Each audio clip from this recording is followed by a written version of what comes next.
Guerre au Moyen-Orient, Donald Trump affirme que États-Unis négocient avec l'Iran, Israël veut prendre le contrôle d'une zone dans le sud du Liban. Ce qu'il faut retenir de la journée du mardi 24 mars, France Info. Guerre au Moyen-Orient, Donald Trump affirme que États-Unis négocient avec l'Iran, Israël veut prendre le contrôle d'une zone dans le sud du Liban. Ce qu'il faut retenir de la journée du mardi 24 mars, Emmanuel Macron s'est lui entretenu avec les présidents israéliens et iraniens, et a appelé l'Iran à s'engager de bonne foi dans des négociations.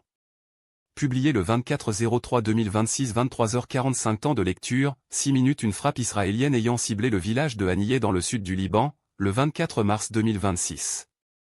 Kawan Aju AFP. La guerre continue au Moyen-Orient. Et la journée du mardi 24 mars a été marquée par la volonté d'Israël de prendre le contrôle militaire d'une vaste zone frontalière du sud du Liban. Donald Trump a lui affirmé que États-Unis négocient avec l'Iran, tandis qu'Emmanuel Macron, qui s'est entretenu avec les présidents israéliens et iraniens, a appelé l'Iran à s'engager de bonne foi dans des négociations. Téhéran a par ailleurs affirmé que les navires non hostiles peuvent de nouveau emprunter le détroit d'Ormuz, fermé depuis le début du conflit. Voici les faits marquants du mardi 24 mars.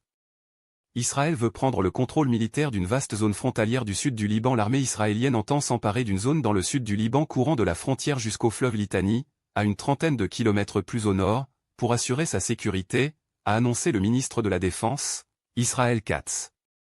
Les forces israéliennes manœuvrent à l'intérieur du territoire libanais pour s'emparer d'une ligne de défense avancée, a déclaré Israël Katz dans une vidéo diffusée par son bureau.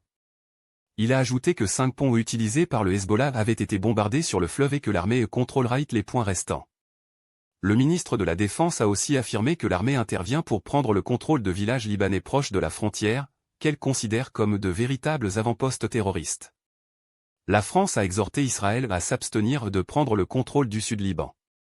Donald Trump affirme que les États-Unis négocient en ce moment avec l'Iran. Nous sommes en négociation en ce moment avec l'Iran, a affirmé Donald Trump, précisant que son émissaire Steve Witkoff, son gendre Jared Kushner, le vice-président J.D. Vance et le chef de la diplomatie Marco Rubio participaient à ces discussions.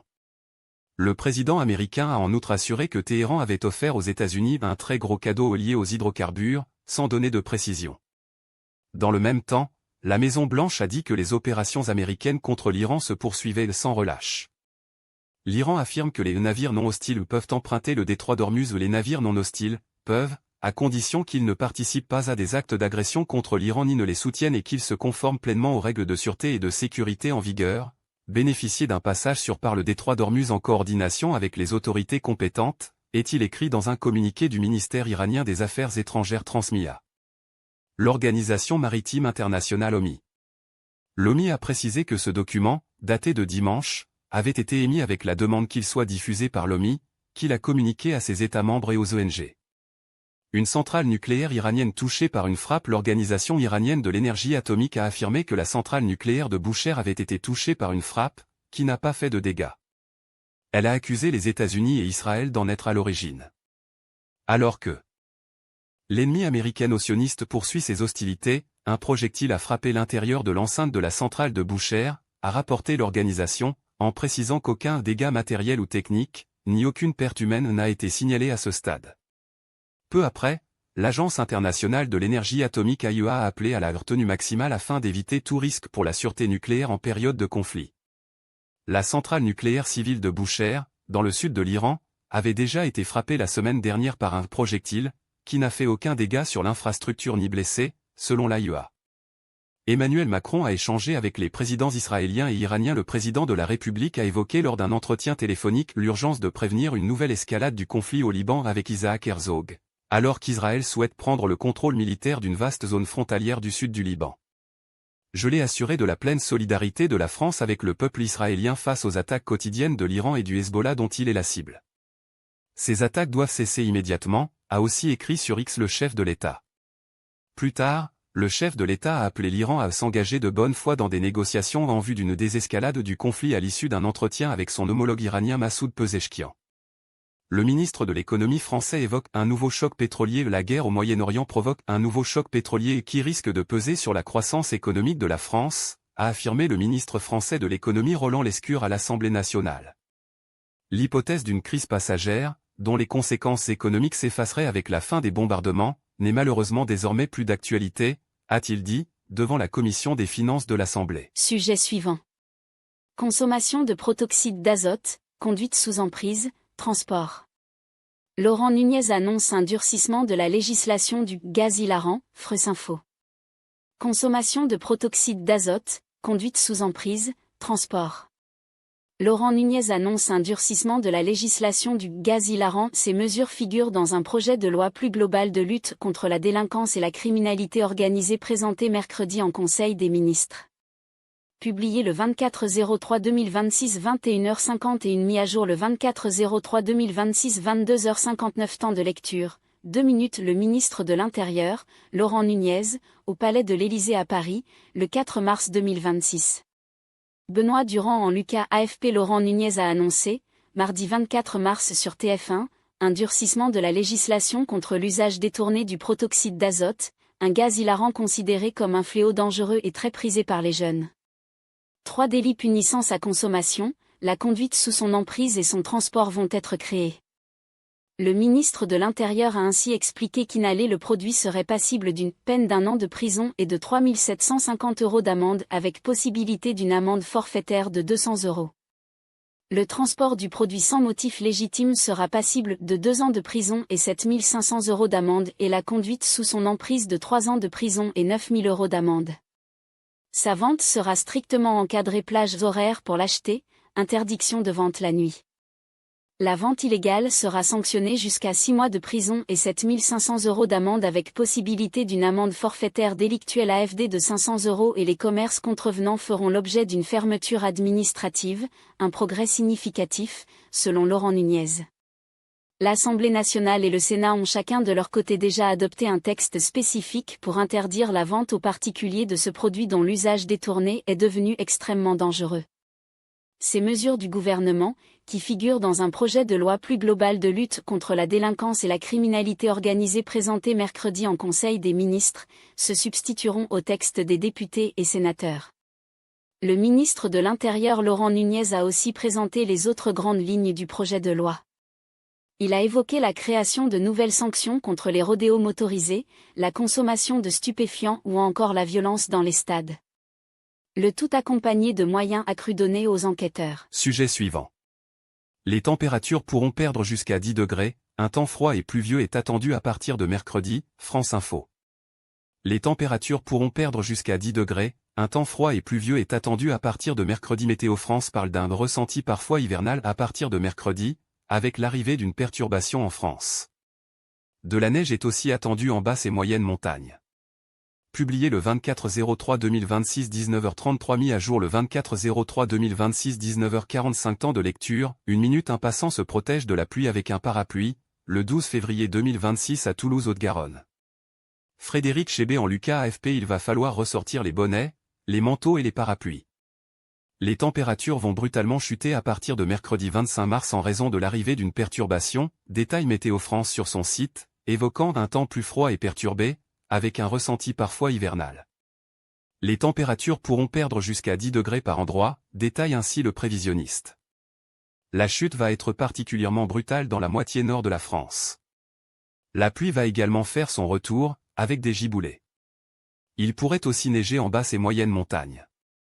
Jeudi, la chute des températures va se généraliser sur l'ensemble du pays, et les températures ne dépasseront pas les 15 C en Provence. Après une nouvelle journée perturbée, un temps plus calme et sec fera son retour vendredi sur le territoire, avant une nouvelle perturbation passagère samedi. Cette chute des températures provoquera des gelées fréquentes et localement fortes, notamment vendredi matin entre l'Auvergne et le Grand Est en passant par le Limousin, le centre et la Bourgogne-Franche-Comté. Météo France prévoit -5 C à Langres, -3 C à Nevers et Aurillac et -1 C à Orléans, Bourges, Metz et Nancy. Au cours du week-end, ces gelées matinales pourraient à nouveau se reproduire dans ces mêmes régions mais devraient faiblir et ne plus être un problème pour le début de semaine prochaine, explique aussi Météo France. Sujet suivant. Le ministre de l'économie français évoque un nouveau choc pétrolier en raison de la guerre au Moyen-Orient, France Info. Le ministre de l'économie français évoque un nouveau choc pétrolier en raison de la guerre au Moyen-Orient. L'hypothèse d'une crise passagère, dont les conséquences économiques s'effaceraient avec la fin des bombardements, n'est malheureusement désormais plus d'actualité, a regretté Roland Lescure à l'Assemblée nationale. Publié le 24/03/2026 19h07 mis à jour le 24/03/2026 19h17 Temps de lecture, 2 minutes Roland Lescure, ministre de l'Économie et des Finances, le 19 mars 2026 à Paris. Telmo Pinto Nurfoto AFP. La guerre au Moyen-Orient provoque un nouveau choc pétrolier qui risque de peser sur la croissance économique de la France, a affirmé le ministre français de l'Économie, Roland Lescure, mardi 24 mars à l'Assemblée nationale. C'est un choc pétrolier. On en a connu une dizaine depuis 50 ans, a-t-il déclaré. L'hypothèse d'une crise passagère, dont les conséquences économiques s'effaceraient avec la fin des bombardements, n'est malheureusement désormais plus d'actualité, a-t-il dit, devant la Commission des finances. Avec la crise, ce sont 15 à 20 du pétrole, 20 du gaz naturel liquéfié, au niveau mondial, qui n'arrivent plus sur les marchés, a précisé le ministre. Ce sont donc 11 millions de barils en moins par jour pour l'économie mondiale, a-t-il souligné. Cette situation constitue un nouveau choc pétrolier. Et si ce choc énergétique persiste au-delà de quelques semaines, la crise pourrait se diffuser plus largement à l'économie, et être au fond d'une nature plus systémique, a aussi dit le ministre. Nous suivons la diffusion plus large du choc dans l'économie, qui dépendra évidemment de la durée et de l'intensité du conflit. D'après le ministre, une hausse permanente de $10 du baril représente environ 0,1 point de croissance en moins, et 0,3 points d'inflation en plus pour la France. Un baril qui resterait probablement à $100, soit un choc de $35 par rapport au scénario d'avant-crise, conduirait à un impact négatif de 0,3 à 0,4 points sur la croissance et d'1 point sur l'inflation, a-t-il détaillé. Concomitamment à cette annonce, l'INSEE a légèrement revu à la baisse ses prévisions de croissance pour les 2 premiers trimestres 2026, à 0,2 contre 0,3 avant, en raison de la flambée des hydrocarbures liés au conflit. Elle a aussi prédit un regain de l'inflation. Interrogé sur l'opportunité de revoir le budget de l'État, le ministre a répondu qu'il attendait un comité d'alerte prévu le 21 avril. À ce stade, il est évidemment trop tôt. Sujet suivant. Le moment venu, j'entrerai dans la campagne présidentielle de manière déterminée, affirme Édouard Philippe sur France 2, France Info. Publié le 24/03/2026 20h54 mis à jour le 24/03/2026 21h Temps de lecture, 1 minute, vidéo, 17 minutes Le maire réélu du Havre, qui avait lié sa candidature à la présidentielle en 2027 à sa réélection au municipal, dit vouloir prendre son temps avant d'entrer officiellement dans la course à l'Élysée. Le moment venu, j'entrerai dans la campagne présidentielle de manière déterminée, a expliqué mardi 24 mars dans le 20h de France 2 le maire réélu du Havre, Édouard Philippe, qui avait lié sa candidature à la présidentielle de 2027 à sa réélection dimanche au municipal. L'ancien Premier ministre, qui avait annoncé sa candidature dès septembre 2024, a dit vouloir prendre son temps avant d'entrer officiellement et totalement dans la course à l'Élysée. Interrogé sur sa campagne, le président du parti Horizon a dit qu'il présenterait son programme progressivement et est aussi revenu sur ses concurrents à droite et au centre. Il s'est dit partisan de l'union de la droite et du centre, mais pas prisonnier des partis, mais n'a pas voulu dire s'il était favorable à une primaire. C'est un élément, s'est borné à dire l'ancien Premier ministre. Il est aussi revenu sur les élections municipales et notamment la défaite de Rachida Dati à Paris, malgré le retrait du candidat Horizon, Pierre-Yves Bournazel, dans l'entre-deux-tours. Nous pensions que l'union de la droite et du centre était une bonne chose, a admis Édouard Philippe. Selon lui, Rachida Dati a eu du mal à convaincre ceux qui voulaient l'alternance.